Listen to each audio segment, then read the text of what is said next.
Did you ever thought that you would see a murder mystery that takes place at a hairstylist competition? What, you didn't? Well, then let me tell you about the movie Medusa Deluxe, which is actually utilizing this premise in a way that might surprise you. So if you want to hear more about this movie, then join me for this short review video.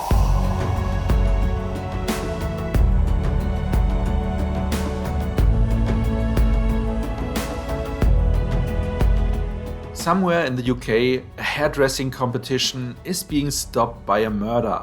And while the police is locking down the building complex and is questioning everyone inside, the hairdressers, their models and everyone else who is still in the building is discussing who might have been the murderer and what might have been the motive.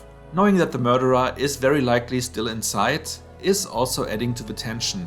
And as hairstylists are not known for holding back the gossip, they of course are sharing rumors and wild theories around what might have happened. While at the beginning we are not sure actually who died and what this means, while following the main characters we start to understand who the murder victim was and what might have led to his demise. This is pretty much everything I can say about the synopsis, because the movie is mainly dialogue, with the main selling point being that the whole movie is happening in real time, with something that appears to be, or at least is edited to look like, one long camera take. From a technical standpoint, that is very well done, and you seldomly notice a point where they might have put a cut in, but of course the pure logistics behind it is quite impressive. On the other hand though, this gag is quickly growing old, especially if you for the 15th time follow someone walking down a floor or going up some stairs, which is funny the first few times, but after a while it just gets boring because you want to get to the next point of action. And by action I mean dialogue, because there is 2 or 3 quick scenes you could consider to be action, but that's about it. But again, this is a dialogue-driven movie, so that is nothing to largely complain about, with which I refer to the lack of action. However, I stand by that they should maybe have not stick with the whole one-shot angle for the whole movie, or should have at least at the end of a movie or in the second half shortened the ways that their protagonists are walking. Another detracting point is that the whole movie is around solving the mystery, and though we have a pretty clear idea what happened close to the end, the real solution is presented to us not by something the characters are finding out, but by someone confessing after we have a time jump. Which is beside the point that this is not in line with what we are expecting from a movie that is promising us to be solved by the main characters within the span of a movie. But it is quite well done, because even the time jump is done by morphing what you see in camera so that it still appears to be one continuous shot. Before we get to the rating, let me ask you to like and share this video if you enjoyed it so far.